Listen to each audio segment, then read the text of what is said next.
ده ایواری هکا روشنبیری لهنده پرادلال پیشانگه هکا پرتوکان پره و چو 10 پرتوک خانه و دزگهن چاپو و شانه دا بجدار بون. راستی بیتن حتی فکر سردان پیشانگه یا لاوازه لیکه بیشی داخوازی بگشتی سر چه جور پرتوک های هندی نوواجه ردهو کرگرم و پرتوک خانه و کفال و بکر سردان پرتوک خانه کم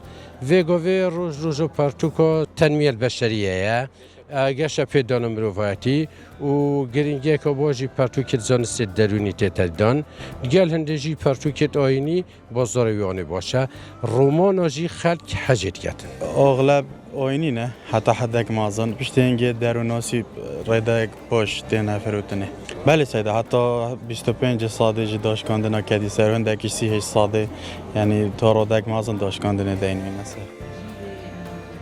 ده وی سردم تکنولوژیای خلق جی خواندن دور کفتینه لورا وکر ناوه پیشانگهه هاندانه که بو خلک وگرنه خواندنا پرتوکان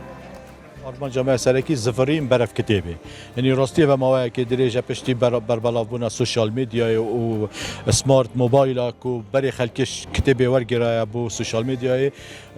حالت که دکو پرتوک جدار سرکی زانین و معرفته جوازیه که برچاوت نابینا نوی نوکه جیل نوکه و جیلت کبن دای هی کو جیل کبن بهرابط الاعتماد آوان السر پرتوکی به کو جدار که سرکی ورگرتنا پیزانینا ورگرتنا روشنبیریتی.